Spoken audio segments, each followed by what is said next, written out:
My life has crumbled to ashes, leaving me crushed and desperate. It all started when I discovered my wife's betrayal with a young lover, shattering the foundation of trust in our marriage. But that was just the beginning. My dreams of building a stable home for our family, which I'd worked 2 jobs to achieve, went up in smoke along with my heart. The depth of her deception and the painful choices I now face have left me reeling, unsure if there's anything left to salvage. I'm getting ahead of myself though, so let me take you back to where it all began, before my world came crashing down around me. The incessant ringing of my alarm pierced through the fog of sleep, dragging me reluctantly into consciousness. I groaned, fumbling to silence the shrill sound before it woke Sarah or the kids. Another day, another dollar. That was my mantra these days as I dragged myself out of bed at ungodly hours to provide for my family. I'm Jack Robinson, your average American guy trying to keep his head above water in this rat race we call life.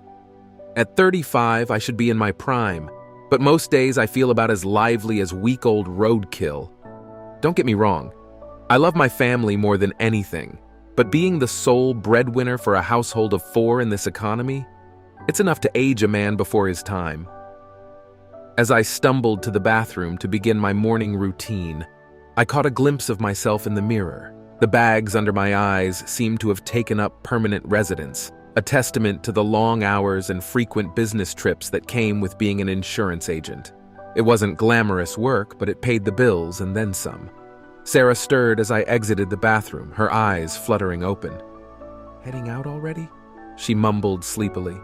I leaned down to plant a quick kiss on her forehead. "Yeah, got an early meeting in Scranton. Should be back late tomorrow."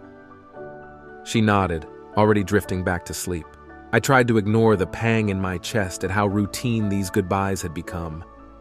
There was a time when Sarah would have gotten up to see me off, maybe packed me a lunch for the road. But after 5 years of marriage and 2 kids, some of that early spark had faded into the background of everyday life. As I crept down the hallway, I peeked into the kids' rooms. Little Emily, just turned 4, was sprawled across her bed in typical toddler fashion. And 2-year-old Ryan was curled up with his favorite stuffed dinosaur, thumb firmly planted in his mouth. My heart swelled with love for these 2 little rugrats who'd changed my life in ways I never could have imagined. This was why I did it all.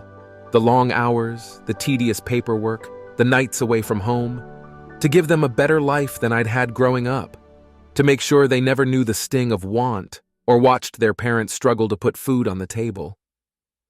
I grabbed a granola bar from the kitchen and my packed suitcase from the front hall before heading out to my sensible sedan. As I backed out of the driveway, I took one last look at our modest 2-story home. It wasn't much, but it was ours. Well, ours in the banks for the next 25 years or so. But I was determined to have it paid off before the kids went to college. The pre-dawn streets were quiet as I made my way to the highway. This was my least favorite part of the job, the travel. But face-to-face meetings were a necessary evil in my line of work. People trusted you more when they could look you in the eye, shake your hand. It was all part of the game. As the miles rolled by, my mind drifted to Sarah and the kids. I hoped she wouldn't have too much trouble holding down the fort while I was gone. Being a stay-at-home mom was no cakewalk, especially with 2 rambunctious little ones. But Sarah had always been a natural with kids. It was one of the things that had first drawn me to her all those years ago. We'd met in college. She was studying early childhood education while I slogged through business classes. It wasn't quite love at first sight, but pretty damn close. Sarah had this infectious laugh and a smile that could light up a room. She was the yang to my more serious yin, bringing out a playful side I didn't even know I had. After graduation, we'd moved in together and gotten engaged within the year. Sarah landed a job at a local preschool while I started climbing the corporate ladder at Mutual of Omaha. Life was good. We were young, in love, and had our whole futures ahead of us. Then came Emily, a happy surprise that accelerated our timeline a bit. Sarah decided to take a break from teaching to stay home with the baby. It was tight on just my salary, but we made it work. Ryan followed not long after, cementing Sarah's role as full-time mom. I won't lie, the transition wasn't always smooth. There were arguments about money, about the division of labor, about my long hours at the office. But we weathered the storms together, committed to making our little family work. Or so I thought. Little did I know that as I drove down that lonely highway, my entire world was about to be turned upside down. That the life I'd worked so hard to build was a house of cards, ready to come tumbling down at the slightest breeze. But I'm getting ahead of myself again. For now, I was just a man on his way to another business meeting, blissfully unaware of the betrayal brewing back home. The next day and a half passed in a blur of handshakes, PowerPoint presentations, and overpriced hotel coffee. By the time I pulled into our driveway late Thursday evening, I was running on fumes and dreaming of my own bed. The house was quiet as I let myself in, the kids no doubt long since put to bed. A plate of lukewarm lasagna sat waiting for me on the kitchen counter, covered in plastic wrap. I smiled at Sarah's thoughtfulness, grateful for the home-cooked meal after days of fast food and room service. As I reheated my dinner in the microwave, Sarah padded into the kitchen in her fluffy robe and slippers. "Hey, stranger," she said with a soft smile. "How was the trip?" "Oh, same old," I replied, stifling a yawn. "Bunch of suits talking in circles about deductibles and premiums. How are things here?" Sarah's eyes darted away for a moment before meeting mine again. Fine. The usual chaos. Oh, we had a bit of excitement on Tuesday. The wiring in the guest room started smoking. Scared me half to death, but I called an electrician and he got it sorted out." I frowned, my tired brain struggling to process this new information. Smoking wires? Jesus, that could have been bad. Did he say what caused it? Sarah shrugged, busying herself with wiping down the already spotless counter. "Something about old wiring and too many devices plugged in, I think. To be honest, a lot of it went over my head. But he assured me it's all fixed now." "Well, thank God you caught it in time," I said, pulling her into a hug. "I don't know what I'd do if anything happened to you or the kids." Sarah tensed almost imperceptibly before relaxing into my embrace. "We're fine, Jack. No need to worry." We chatted a bit more as I ate my reheated lasagna, Sarah filling me in on the kids' latest antics. But there was something off about her demeanor, a nervousness I wasn't used to seeing. I chalked it up to lingering anxiety from the electrical scare and my own exhaustion. "I'm gonna hit the sack," I said, rinsing off my plate. "Early meeting tomorrow." Sarah nodded, that strange look flitting across her face again. "Of course. Sleep well." As I climbed the stairs, I couldn't shake the feeling that something wasn't quite right. But by the time my head hit the pillow, I was too tired to give it much more thought. The next few weeks fell into our usual routine, me juggling work and family time, Sarah keeping the home fires burning. But that nagging sense that things were slightly off-kilter persisted. Sarah seemed distracted, jumpy even. She was on her phone more than usual, often stepping out of the room to take calls. When I asked who she was talking to, she'd wave it off as just the girls or her mom. And then there were the mood swings. One minute she'd be all over me, passionate in a way we hadn't been since our newlywed days. The next, she'd be distant and irritable, snapping at me over the tiniest things.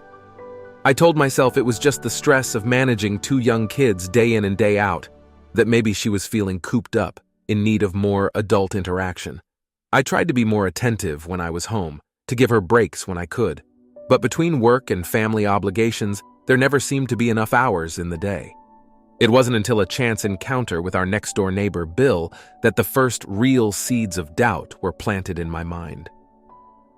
I was mowing the lawn one Saturday afternoon when Bill wandered over, a knowing smirk on his face. "You guys having electrical problems or something?" he asked casually. I paused, wiping sweat from my brow. We had a small issue a few weeks back. Why do you ask?" Bill's eyebrows shot up. "A few weeks?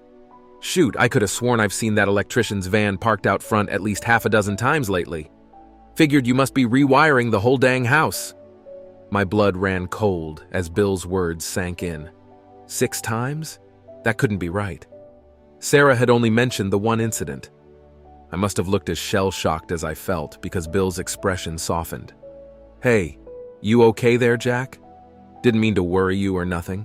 I'm sure it's all above board. I forced a weak smile. Yeah, no, I'm sure it's fine.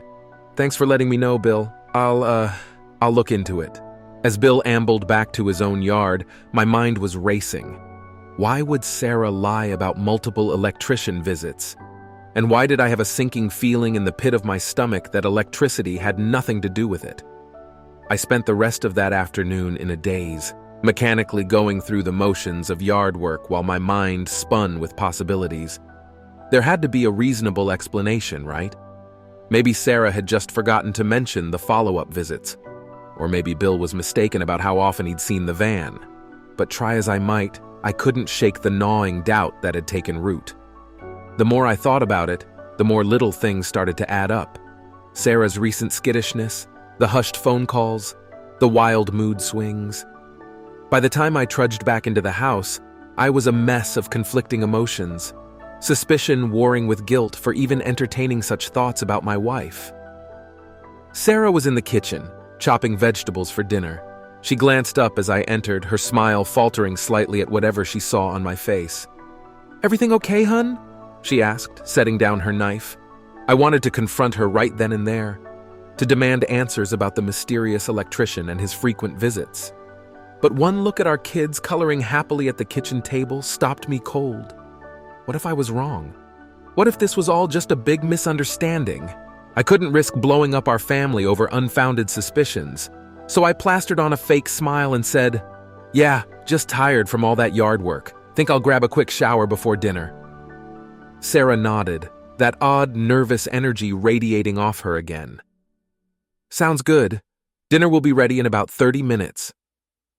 I retreated to the sanctuary of our bedroom, my mind still churning. As I stripped off my sweaty clothes, a plan began to form. I needed more information before I could even think about confronting Sarah, and there was only one way I could think of to get it. The next day, I made a show of leaving for work as usual. But instead of heading to the office, I drove to the next town over and picked up a small, inconspicuous security camera from an electronics store. My palms were sweaty as I made the purchase, guilt gnawing at me for the breach of trust I was about to commit. But I had to know the truth, one way or another. I waited until Sarah took the kids to the park that afternoon before sneaking back into the house. With shaking hands, I set up the camera in our living room, carefully positioning it for the best view of the front door. Then I hightailed it out of there, my heart pounding like I'd just robbed a bank. The next few days were torture. I went through the motions at work, but my mind was never far from that camera and what it might reveal. Every time my phone buzzed, I half expected it to be a notification that movement had been detected. But day after day passed with nothing out of the ordinary. Just when I was starting to think I'd imagined the whole thing, it happened. I was in a meeting when my phone lit up with an alert. Excusing myself on the pretense of an urgent call, I ducked into an empty conference room and pulled up the camera feed with trembling fingers. There, clear as day, was a man I'd never seen before entering our house. He was youngish, maybe early 30s, with the kind of rugged good looks you'd expect to see on a cologne ad. And he was dressed in the uniform of a local electrical company. I watched, my stomach churning as Sarah greeted him at the door. There was nothing overtly suspicious about their interaction. No passionate embrace or stolen kiss. But there was an undeniable familiarity in the way they smiled at each other, in the casual touch of Sarah's hand on his arm as she ushered him inside. The feed cut off as they moved out of the camera's range, leaving me to imagine what might be happening in other parts of the house. I felt sick, my mind conjuring up increasingly graphic scenarios against my will. I don't know how long I sat there, staring blankly at my phone screen. It wasn't until my boss poked his head in, asking if everything was all right, that I snapped out of my daze. "Family emergency," I mumbled, gathering my things. "I need to head home." The drive back was a blur. Part of me wanted to burst through the door, to catch them in the act and confront this nightmare head-on. But another part, the part that still clung desperately to the life we'd built, held me back. What if there was an innocent explanation? What if I was jumping to conclusions based on a few minutes of innocuous footage? So instead of charging in guns blazing, I parked down the street and waited. An hour later, I watched the electrician emerge from our house, whistling jauntily as he climbed into his van and drove away. I gave it another 10 minutes before making my entrance, schooling my features into what I hoped was a neutral expression. Sarah was in the kitchen when I walked in, looking flushed and slightly disheveled. "Jack!" she exclaimed, clearly startled. "What are you doing home so early?" I shrugged, fighting to keep my voice steady. "Wasn't feeling great. Thought I'd come home and rest up a bit." I paused, watching her face carefully. "Everything okay here? You look a little flustered." Sarah's hand flew to her hair, smoothing it self-consciously. "Oh, you know how it is. Just been running around after the kids all day. They're down for their naps now, thank God." I nodded, not trusting myself to speak. The lies rolled so easily off her tongue, each one another dagger to my heart. "Well," I said finally, "think I'll go lie down for a bit. Wake me when the kids are up?" Sarah nodded, relief evident in her eyes. As I climbed the stairs, I could hear her in the kitchen below, humming tunelessly as she puttered around. How could she act so normal, so unaffected, when our entire life together was crumbling around us? I lay on our bed, the bed we'd made love in countless times, where our children were conceived, and stared unseeing at the ceiling. The evidence was mounting, but I still couldn't quite bring myself to believe it. I needed more proof, incontrovertible evidence that would leave no room for doubt or denial, and I knew exactly how I was going to get it. The next week passed in a haze of barely contained rage and grief. I went through the motions of daily life, going to work, playing with the kids, making small talk with Sarah, all while feeling like a stranger in my own skin. Every smile, every casual touch from my wife now felt tainted, suspect. I found myself scrutinizing her every move, analyzing every word for hidden meanings or lies. Was that text really from her sister? Was she actually going to the grocery store or meeting up with her lover? The constant suspicion was exhausting, eating away at me from the inside out. But I bided my time, waiting for my next opportunity. It came sooner than I expected. That Friday, I announced over dinner that I had to go out of town for work the following week, a 4-day conference in Chicago. Sarah's eyes lit up for a split second before she schooled her features into an appropriately disappointed expression. "Oh no, that's too bad," she said, not quite meeting my gaze. "We'll miss you." I nodded, swallowing past the lump in my throat. "I'll miss you guys too, but duty calls, you know how it is." The kids whined a bit, but were quickly distracted by the promise of ice cream for dessert. As I helped Sarah clean up after dinner, I could practically feel the anticipation radiating off her. It made me sick. That night, after the kids were in bed, Sarah was unusually affectionate. She curled up next to me on the couch as we watched TV, her hand tracing idle patterns on my thigh. When we went to bed, she initiated sex for the first time in months. As we lay there afterward, Sarah's head on my chest, I stared at the ceiling and tried not to think about whether she was comparing me to her younger, fitter lover, whether she was wishing it was his arms around her instead of mine. The next few days passed in a blur of preparations, both for my supposed business trip and for the trap I was about to set. I packed my suitcase as usual, making a show of double-checking my itinerary and hotel reservations. But while Sarah was out running errands on Sunday, I snuck back into the house and got to work. This time, I didn't stop at one camera in the living room. I wired our entire home for surveillance, hidden cameras in every room, even the bathrooms.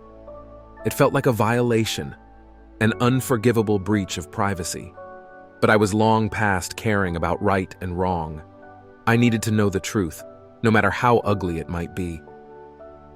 Monday morning arrived, and I kissed Sarah and the kids goodbye, my stomach churning with a toxic mix of dread and anticipation. I drove to the airport as usual, but instead of boarding a plane, I checked into a seedy motel on the outskirts of town. And then I waited. The first day passed uneventfully. Sarah went about her usual routine, dropping the kids at daycare, running errands, picking them up in the afternoon. Nothing out of the ordinary. I began to wonder if maybe, just maybe, I had been wrong about everything. But then, Tuesday came, and with it, the moment that would shatter my world forever. I was half dozing on the lumpy motel bed when my phone buzzed with an alert. Jerking awake, I fumbled for my laptop and pulled up the camera feeds. What I saw made my blood run cold. There was Sarah, ushering the electrician into our home once again. But this time, there was no pretense of professionalism. As soon as the door closed behind them, they were in each other's arms, kissing passionately. I watched in horrified fascination as they stumbled towards our bedroom, shedding clothes along the way. By the time they tumbled onto our marital bed, the same bed where we'd made love just days before, I was shaking with a mixture of rage and devastation. What happened next was like something out of a nightmare. I couldn't look away, couldn't stop myself from watching as my wife gave herself to another man in our bed. Every moan, every cry of pleasure was like a knife to my gut. They were still going at it when the feed suddenly cut out. Panicked, I refreshed the page, only to be met with an error message. The cameras had gone offline. Cursing, I grabbed my keys and peeled out of the motel parking lot, my mind racing. Had Sarah discovered the cameras somehow? Was this all part of some elaborate setup? I broke every speed limit on the way home, my hands white-knuckled on the steering wheel. As I screeched into our driveway, I saw the electrician's van parked out front. So they were still here. Taking a deep breath, I steeled myself for the confrontation to come. This was it. The moment of truth. There would be no more lies, no more deception. One way or another, everything was about to change. With a trembling hand, I reached for the doorknob and stepped into the house that no longer felt like home. The house was eerily quiet as I stepped inside, my footsteps echoing in the empty foyer. For a moment, I wondered if I had imagined the whole thing, if I'd rush upstairs only to find an empty bedroom and my sanity in tatters.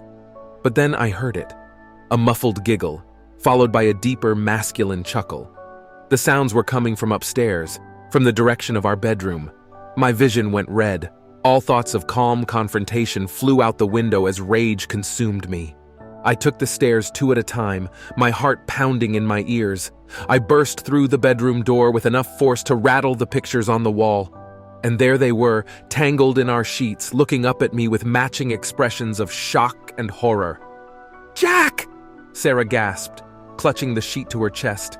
"What are you? You're supposed to be in Chicago!" The man beside her, the so-called electrician, was already scrambling out of bed, fumbling for his clothes. "Listen, man, I can explain." I cut him off with a single withering glare. "Get out!" He didn't need to be told twice. Grabbing the last of his things, he bolted past me and out of the room. I heard the front door slam a moment later. Sarah was sitting up now, tears streaming down her face. "Jack, please, let me explain." "Explain what, Sarah?" I spat, my voice dripping with venom. "Explain how you've been fucking some random guy in our bed while I'm busting my ass to provide for this family? Explain how you could throw away 5 years of marriage, 2 kids, for what? A cheap thrill?" She flinched at my words, looking smaller and more vulnerable than I'd ever seen her. "It's not like that," she whispered. "I never meant for this to happen. I was just so lonely, so starved for attention." I laughed bitterly. "Oh, so this is my fault now? Because I work too much trying to give you and the kids a good life? No, that's not what I'm saying at all." Sarah was fully crying now, her words coming out in choked sobs. "I love you, Jack. I love our family. I made a mistake. A terrible, unforgivable mistake." I wanted to scream. I wanted to break things. I wanted to shake her until she understood the magnitude of what she'd done. But as I looked at her, this woman I'd loved for so long, the mother of my children, I felt nothing but a bone-deep weariness. "How long?" I asked quietly. Sarah looked away, unable to meet my eyes. 3 months, she whispered. 3 months, 12 weeks, 84 days. I did the math in my head, trying to pinpoint when exactly my life had started to unravel. Was it that weekend I'd gone fishing with the guys? The week I'd had to work late every night to finish a big project? Why him? The question slipped out before I could stop it. Sarah's eyes flicked back to mine, a flicker of something passing across her face. Guilt? Shame? Or was it longing? He was just there, she said finally. He fixed the wiring that day and we got to talking. He was funny and charming and he looked at me like I was more than just a mom or a wife, like I was desirable. Each word was like a dagger to my heart. Had I really made her feel so unappreciated, so unseen? I never stopped loving you, Sarah continued, her voice barely above a whisper. It was just a moment of weakness that spiraled out of control. I wanted to end it so many times, but I was scared of losing you, of breaking up our family. I laughed humorlessly. Well, congratulations! You've managed to do both! Sarah's face crumpled. Please, Jack, we can work through this. Go to counseling, take some time apart if we need to, but please don't throw away everything we've built over one stupid mistake. For a moment, I wavered. The thought of our kids, of the life we'd created together, made me want to consider forgiveness. But then I remembered the camera footage, the sounds of their lovemaking, and my resolve hardened. One stupid mistake? I echoed. Sarah, you've been lying to me for months, sneaking around behind my back, bringing another man into our home, into our bed. How am I ever supposed to trust you again? She had no answer for that. We sat in silence for what felt like hours, the weight of everything that had been lost hanging heavy between us. Finally, I spoke. I'm going to stay at a hotel for a few days. I need time to think, to figure out what happens next. Sarah nodded miserably. What about the kids? She asked in a small voice. My heart clenched at the thought of Emily and Ryan. How were we going to explain this to them? How could we possibly shield them from the fallout of their mother's betrayal? We'll figure something out, I said tiredly. For now, just tell them I had to go away for work or something. I'll call them tonight. I turned to leave, but Sarah's voice stopped me at the door. Jack? I looked back at her, this woman who had once been my everything. I'm so sorry, she whispered. I know it doesn't change anything, but I need you to know that. I nodded once, not trusting myself to speak, and walked out of the room, out of the house, out of the life I thought I knew. As I drove aimlessly through town, my mind a whirlwind of anger and grief, I couldn't help but wonder, where do we go from here? How do you rebuild when the very foundation of your life has been shattered? The next few days passed in a haze of sleepless nights and numbing days. I checked into a cheap motel on the outskirts of town, not wanting to run into anyone I knew. I called in sick to work, unable to face the prospect of pretending everything was normal. I spoke to the kids every night, my heart breaking anew each time I heard their little voices asking when I was coming home. I fed them the lie Sarah and I had agreed on, that Daddy had to go away for work for a little while, but I could hear the confusion in Emily's voice, the wobble in Ryan's, I miss you, Daddy. Sarah tried to call me several times, but I let it go to voicemail. I wasn't ready to talk to her, wasn't sure I'd ever be ready. Instead, I spent my days alternating between bouts of rage, where I wanted nothing more than to confront that bastard electrician and beat him to a pulp, and periods of deep, crushing despair. I replayed every moment of our marriage in my head, searching for signs I might have missed. Had she ever really loved me? Or had I just been a safe choice, a stable provider to build a life with? On the fourth day of my self-imposed exile, I finally worked up the courage to call a divorce lawyer. The conversation was brief and clinical, laying out my options in stark, unfeeling terms. Community property, joint custody, alimony. The words swirled in my head, reducing the life we'd built together to cold legalese. That night, as I nursed my third whiskey of the evening, my phone rang. It was an unknown number. Normally I would have ignored it, but something, maybe the alcohol, maybe sheer desperation for human contact, made me answer. Hello? I grunted. Is this Jack? The voice on the other end was male, vaguely familiar, but I couldn't quite place it. Yeah, who's this? There was a pause then. It's Mike, the electrician. I sat bolt upright, nearly spilling my drink. You've got a lot of nerve. Wait! He cut me off. Please, just hear me out. I know I'm probably the last person you want to talk to right now, but there are some things you need to know. I should have hung up. Should have told him exactly where he could shove his explanation. But some masochistic part of me needed to hear what he had to say. You've got 2 minutes, I growled. Make it count. Mike took a deep breath. First of all, I want you to know that I never meant for any of this to happen. When I first met Sarah, it was just a routine service call. But she was beautiful, and she seemed so lonely, so starved for attention. I gritted my teeth, fighting the urge to hurl the phone across the room. Is this supposed to make me feel better? No, Mike said quickly. I'm just trying to explain. That first day, nothing happened. We just talked. But then she called me back a few days later, said she was having more electrical problems. Only when I got there, it was clear there was nothing wrong. He paused as if gathering his thoughts. She started flirting with me hard. Said her husband was always away on business, that she hadn't felt desirable in years. One thing led to another, and... Spare me the details, I snapped. Right, sorry. Anyway, it became a regular thing. She'd call, I'd come over, but Jack, you have to believe me.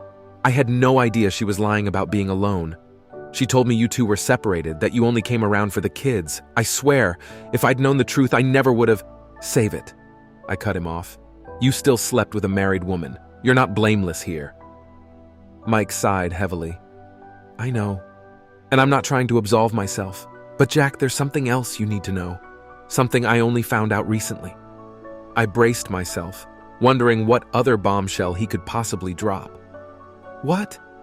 Sarah. She's been seeing other guys too, not just me. The world tilted on its axis. I felt like I was going to be sick. What are you talking about? I overheard her on the phone one day, making plans with someone. When I confronted her about it, she admitted that there had been others, that I wasn't special. I laughed bitterly. And this is supposed to make me feel better. How exactly? It's not, Mike said quietly, but I thought you deserved to know the whole truth. Sarah's not the victim here. She's been playing us both. As much as I hated to admit it, a small part of me was grateful for this information. It didn't change what had happened, didn't erase the pain of betrayal, but it gave me a clearer picture of who Sarah really was, not just a lonely housewife who'd made a mistake, but a serial cheater who'd systematically deceived everyone around her. Why are you telling me this? I asked finally. There was a long pause before Mike answered. Because I've been where you are, man. My ex-wife, she did the same thing to me. And I wish someone had told me the whole truth back then. Might have saved me a lot of heartache in the long run. I didn't know how to respond to that. Part of me still wanted to reach through the phone and strangle him. But another part, the part that recognized the gemmerance of shared pain, felt an unexpected twinge of empathy. Thanks for telling me, I said gruffly. Doesn't change anything between us, but thanks. I understand, Mike replied. For what it's worth, I'm truly sorry for the part I played in all this. I hope you can find some peace, man. With that, he hung up, leaving me alone with my thoughts once more. As I poured another drink, I couldn't help but wonder, where do I go from here? How do I move forward when everything I thought I knew has been turned upside down? The road ahead looked long and painful, but for the first time since that fateful day, I felt a glimmer of something that might have been hope. Not for reconciliation, that ship had long since sailed, but for eventual healing. For the possibility of a life beyond this betrayal. It wouldn't be easy. But as I looked at the pictures of my kids on my phone, I knew I had to try. For their sake, if not for my own. The next morning, I woke up with a pounding headache and a sense of grim determination. Mike's revelation had been a turning point. No longer could I cling to the hope that this was all just a terrible misunderstanding, a momentary lapse in judgment that could be overcome with time and therapy. Sarah's betrayal ran deeper than I could have imagined. I called the lawyer back and told him to start the divorce proceedings. My voice was steady as I gave him the go-ahead, but inside, I felt like I was free-falling without a parachute. This was really happening. My marriage was over. Next, I called my boss and explained that I needed to take a leave of absence to deal with some urgent family matters. He was surprisingly understanding, telling me to take all the time I needed. I suppose the quality of my work over the past week had made it clear that something was seriously wrong. Finally, I steeled myself for the hardest call of all. I dialed Sarah's number, my finger hovering over the call button for a long moment before I pressed it. She answered on the first ring. "Jack, oh thank God, I've been so worried." "We need to talk," I cut her off, my voice cold. "In person. Can you get someone to watch the kids this afternoon?" There was a pause, then a shaky exhale. Yes, I can ask my sister. What time?" 2 o'clock. Meet me at Riverside Park." I chose the park deliberately. It was where we'd had our first date, where I'd proposed, where we'd brought the kids countless times for picnics and play dates. It seemed fitting that this chapter of our lives should end where it began. Sarah was already there when I arrived, pacing nervously by the old oak tree where we'd carved our initials all those years ago. She looked terrible. Dark circles under her eyes, hair pulled back in a messy ponytail. For a moment I felt a flicker of the old protectiveness, the urge to comfort her, but I squashed it ruthlessly. "Jack," she said, taking a step towards me. I held up a hand, stopping her in her tracks. "Don't," I said quietly.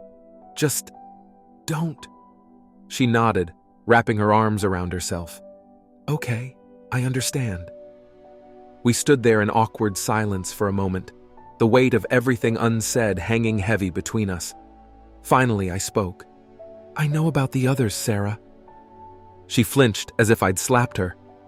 "Well, what?" "Mike told me," I continued, watching her face carefully, "about how I wasn't the only one you were lying to, how there were other men." Sarah's face crumpled, tears spilling down her cheeks. "Oh God, Jack, I'm so sorry. I never meant for any of this to happen. I felt so lost, so trapped. Being a mom, being a wife. I love our kids more than anything, but I felt like I was disappearing, like I wasn't a person anymore, just someone's mom, someone's wife." I listened impassively as she poured out her justifications, her excuses. Part of me wanted to scream at her, to shake her and demand to know how she could have thrown away everything we'd built together. But mostly, I just felt tired, so incredibly bone-deep tired. "I've called a lawyer," I said when she finally ran out of words. "I'm filing for divorce." Sarah's eyes widened in panic. "No, Jack, please, we can work this out. We can go to counseling, take some time apart to figure things out.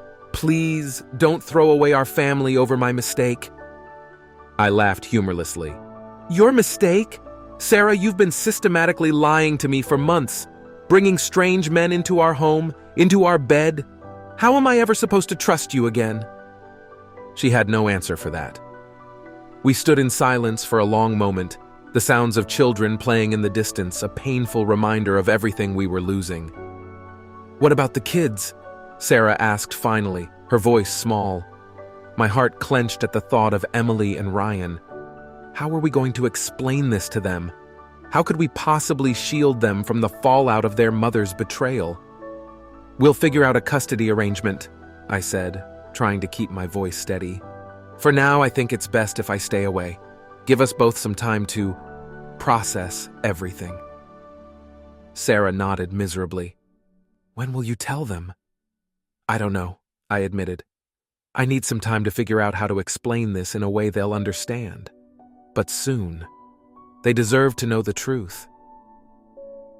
As I turned to leave, Sarah called out one last time. "Jack, I really am sorry. I know it doesn't change anything, but I need you to know that." I looked back at her. This woman who had once been my everything. Now she was a stranger, someone I wasn't sure I'd ever really known. "I know," I said quietly, "but you're right. It doesn't change anything." With that, I walked away, leaving behind the life I thought I knew. As I got in my car, I couldn't help but wonder, where do I go from here? How do I rebuild when the very foundation of my life has been shattered? The next few weeks passed in a blur of lawyers' meetings, house hunting, and agonizing conversations with the kids. Telling Emily and Ryan that Mommy and Daddy weren't going to be living together anymore was the hardest thing I've ever had to do. their little faces crumpled in confusion and hurt, and I felt like the world's biggest failure for not being able to protect them from this pain. We tried to keep things as normal as possible for them, sticking to their usual routines and assuring them over and over that both Mommy and Daddy still loved them very much. But kids are perceptive. They could sense the tension, the sadness that hung over our once happy home like a shroud. I found a small apartment not far from our house, wanting to stay close for the kids' sake. It was nothing fancy, just a 2-bedroom with a tiny kitchenette and a view of the parking lot. But it was mine, a space untainted by memories of Sarah and her betrayal. As I unpacked my meager belongings, I couldn't help but reflect on how quickly life can change. Just a month ago, I thought I had it all figured out. A loving wife, 2 beautiful kids, a house in the suburbs with a white picket fence. The American dream, right? Now here I was, starting over at 35, a soon-to-be divorced single dad living in a cramped apartment. The divorce proceedings dragged on, each meeting with the lawyers more draining than the last. Sarah fought tooth and nail for primary custody, arguing that the kids needed stability and routine. I countered that they needed a father just as much as a mother, especially given recent events. In the end, we settled on joint custody. 1 week with me, 1 week with her. It wasn't ideal, but it was the best we could do under the circumstances. The thought of going a whole week without seeing my kids made my heart ache, but I tried to focus on the positives. At least I'd still be a big part of their lives. At least I hadn't lost them completely. As for the house and our other assets, we agreed to sell and split the proceeds. It felt strange, reducing our life together to a series of financial transactions. But I couldn't bear the thought of staying in that house, surrounded by memories of happier times and haunted by the specter of Sarah's infidelity. Through it all, I threw myself into work, grateful for the distraction. My boss had been understanding about my situation, even offering me a promotion to a position that would involve less travel. I accepted gratefully, knowing it would make my new custody arrangement easier to manage. Slowly but surely, I started to rebuild my life. I joined a gym, channeling my anger and hurt into punishing workouts. I reconnected with old friends I'd neglected during my marriage, finding solace in their support and company. I even started seeing a therapist, finally acknowledging that I needed help processing everything that had happened. But despite all my efforts to move forward, there were still moments when the pain would hit me like a sucker punch to the gut. Watching a family at the park, whole and happy in a way mine would never be again. Catching a whiff of Sarah's favorite perfume on a stranger in the grocery store. Tucking the kids into bed in their new rooms at my apartment, knowing they'd be gone again in a few short days. It was during one of these low moments, about 3 months after D-Day, as I'd come to think of it, that I received an unexpected phone call. It was Mike, the electrician turned homewrecker. "Jack, it's Mike. I hope it's okay that I'm calling." I gripped the phone tightly, warring emotions churning in my gut. Part of me wanted to hang up immediately, but another part, the part that recognized the gemmerance of shared pain, made me stay on the line. "What do you want, Mike?" I asked, my voice weary. He hesitated before speaking. I wanted to check in, see how you're doing. I know that probably sounds crazy coming from me, but yeah, it does." I cut him off. "Why do you care?" Mike sighed heavily. "Because I've been where you are, man. Remember I told you about my ex-wife? How she did the same thing to me? I know how hard this is, how lonely it can be." I wanted to lash out, to tell him he had no right to empathize with me when he'd played such a big role in destroying my life. But the fight had gone out of me. Instead, I found myself opening up, sharing the struggles of the past few months in a way I hadn't been able to with anyone else. To my surprise, Mike turned out to be a good listener. He offered advice based on his own experience, commiserated about the challenges of co-parenting with an ex, and even made me laugh a few times with his dry humor. By the end of the call, I felt lighter somehow. Not healed, not by a long shot. But like maybe, just maybe, there was a path forward through all this pain. As I hung up, I couldn't help but marvel at the strange turns life can take. Here I was, finding an unexpected source of support in the very man who'd played a part in blowing up my marriage. It wasn't forgiveness. I don't think I'll ever be able to fully forgive either Mike or Sarah for what they did. But it was something. A weird kind of solidarity and shared experience. That night, as I lay in bed staring at the unfamiliar ceiling of my new apartment, I found myself wondering, what comes next? How do I move forward from here? The road ahead still looked long and daunting, but for the first time in months, I felt a glimmer of hope. Not for reconciliation, that ship had long since sailed, but for eventual healing. For the possibility of a life beyond this betrayal. It wouldn't be easy. But as I looked at the pictures of my kids on my nightstand, I knew I had to try, for their sake if not for my own. Tomorrow would be another day, another step forward on this unexpected journey. And somehow, someway, I'd find a way to make it through. As the weeks turned into months, I slowly began to adjust to my new reality. The pain of Sarah's betrayal was still there, a dull ache in my chest that flared up at unexpected moments, but it no longer consumed my every waking thought. I was learning to live with it, to carry it as just another part of who I was now. The custody arrangement with Sarah had settled into a routine. We communicated primarily through text messages and email, keeping things civil for the kids' sake. It wasn't easy seeing her every week during the handoffs. Sometimes I'd catch a glimpse of the woman I fell in love with, in the way she laughed at one of Emily's jokes, or the gentle way she wiped ice cream from Ryan's chin. In those moments, the anger would fade, replaced by a deep, aching sadness for what we'd lost. But then, I'd remember the lies, the deception, the multiple affairs, and the walls would go back up, my heart hardening once more. The kids were adapting better than I dared to hope. There were still tough moments, tears at bedtime, questions about why Mommy and Daddy couldn't live together anymore, but they seemed to be thriving in spite of it all. Emily had joined a soccer team and was making new friends. Ryan had started preschool and come out of his shell, chattering non-stop about his bestest friend, Tommy. Watching them grow and change, I couldn't help but marvel at their resilience. Kids are tougher than we give them credit for, I realized. As long as they knew they were loved, they could weather just about any storm. It was on a crisp fall evening about 6 months after D-Day that everything changed again. I was at home, helping Emily with her homework, while Ryan colored contentedly at the kitchen table. The doorbell rang, startling me. I wasn't expecting anyone. When I opened the door, my jaw nearly hit the floor. Standing there, looking nervous and slightly disheveled, was Sarah. "Hi, Jack," she said softly. "Can we talk?" For a moment, I was tempted to slam the door in her face, but the kids were just in the other room, and I didn't want to upset them, so I stepped outside, closing the door behind me. "What do you want, Sarah?" I asked, trying to keep my voice neutral. She took a deep breath, as if steeling herself for something. "I've been in therapy," she blurted out. "For the past few months, it's been eye-opening." I raised an eyebrow, waiting for her to continue. "I've realized some things about myself," she went on. "About why I did what I did. It doesn't excuse it, I know that. But I thought you deserved to know." Part of me wanted to tell her I didn't care, that her reasons didn't matter.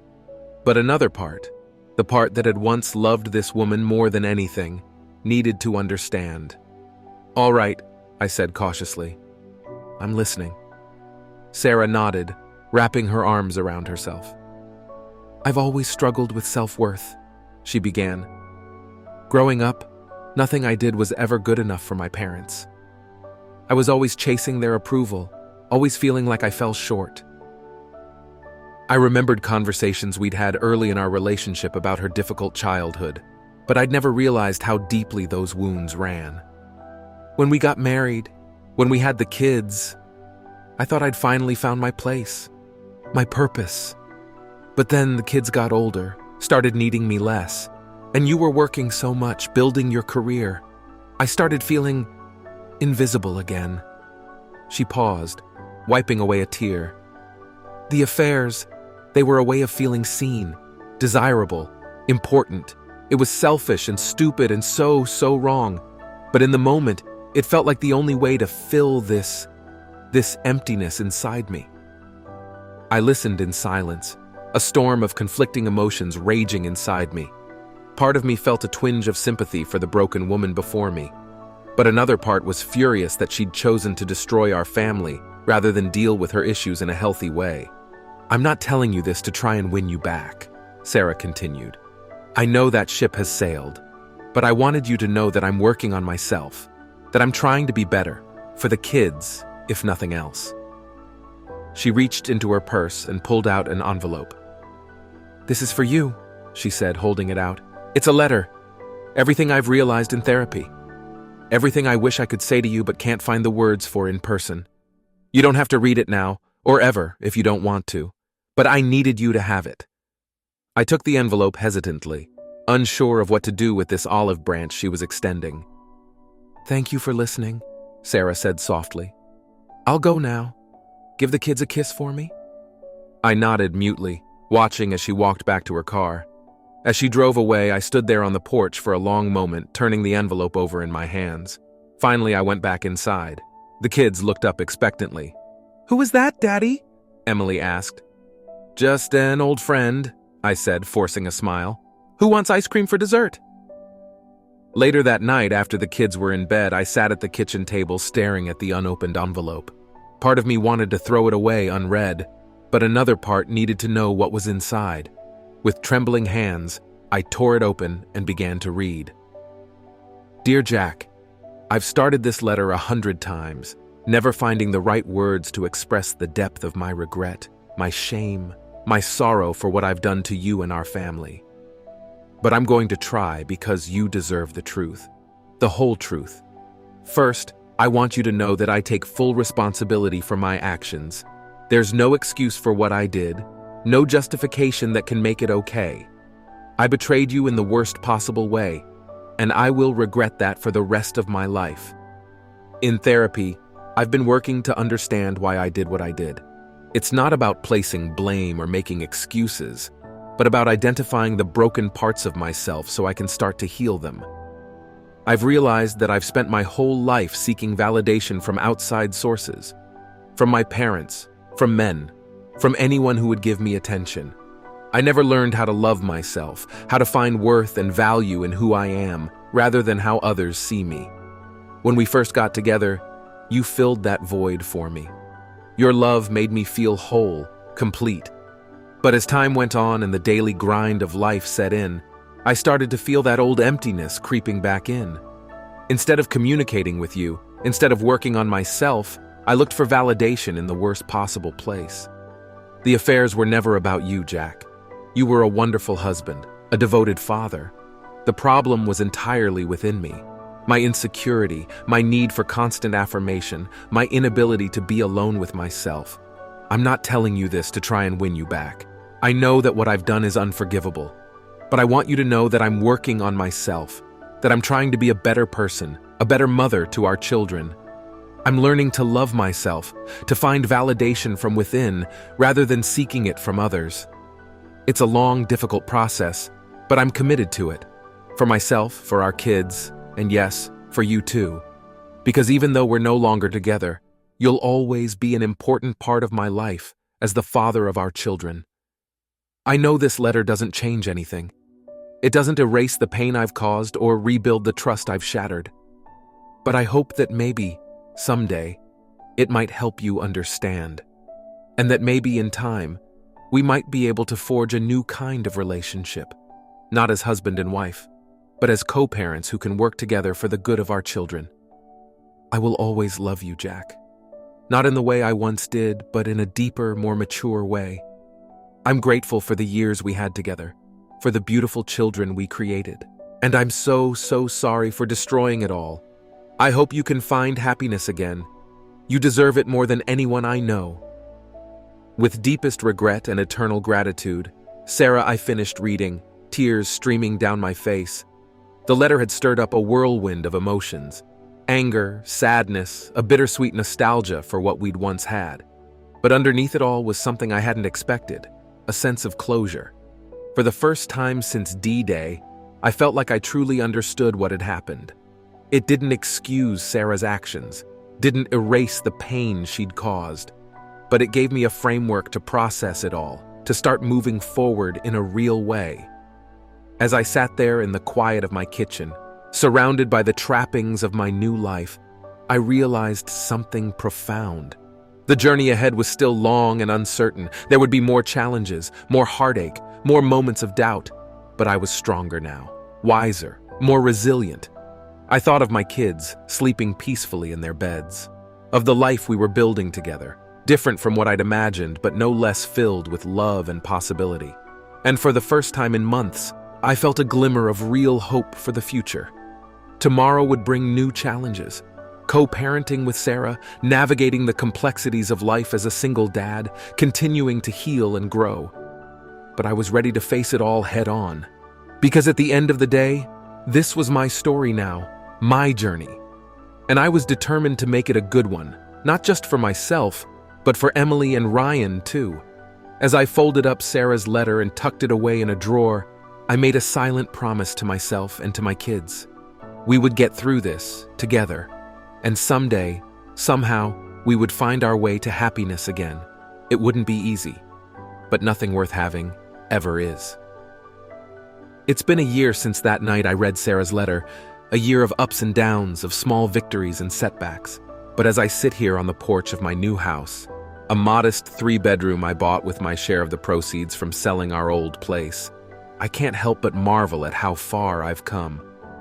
The kids are inside, giggling as they help my girlfriend, Olivia, bake cookies.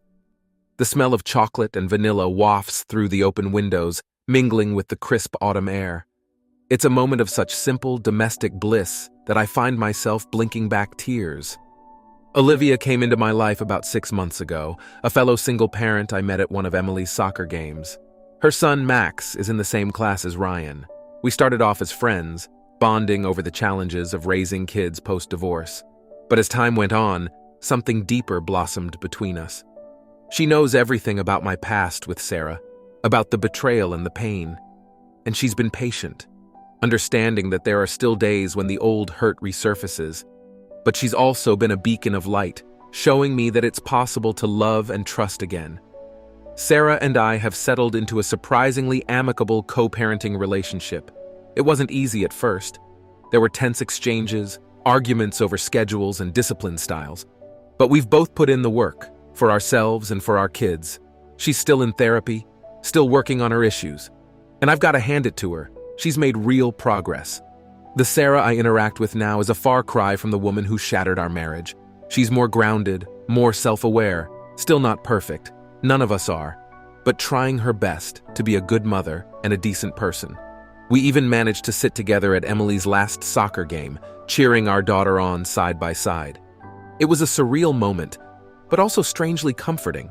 Like maybe, just maybe, we could forge a new kind of family unit out of the ashes of our old one. The kids have adapted better than I ever could have hoped. Sure, there are still moments of sadness, questions about why things can't go back to the way they were. But overall, they're thriving. Emily's excelling in school and soccer. Ryan's come out of his shell, making friends left and right. They've even taken to Olivia and Max, forming a sort of blended family that warms my heart to see.